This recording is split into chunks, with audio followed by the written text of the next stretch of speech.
Alors, l'exercice 14 pour commencer. Donc, dans chaque cas, la translation, elle est représentée par cette flèche qu'on appelle en mathématiques un vecteur. Elle indique dans quel sens, de quelle taille va se faire le glissement de la figure, puisqu'une translation est un glissement. Donc le glissement, il ira dans ce sens-là, ici, de cette longueur-là, et donc on regarde si, en plus, la figure est bien restée la même, hein, parce qu'elle ne fait que glisser. Elle ne change pas d'orientation, la figure. Alors ici, c'est bien le cas.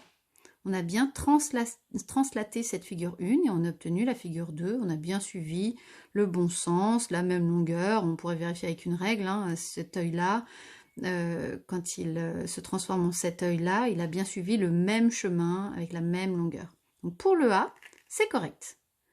Pour le B, ce n'est pas correct parce que ici, le smiley, il a changé de sens, il s'est tourné. La figure, elle ne tourne pas, hein. Elle doit rester orientée pareil. Donc pour le B, c'est non.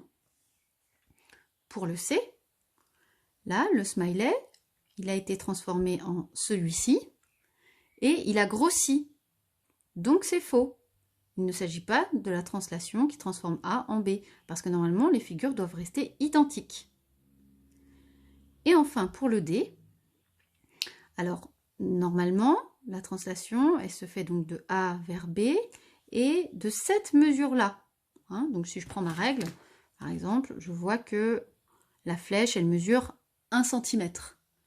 Et quand je regarde la petite barbichette là du smiley, qui a été transformée en ce smiley là, donc avec cette petite barbichette, bah, la distance entre les deux barbichettes, elle n'est pas de 1 cm, elle est de 1,8 cm.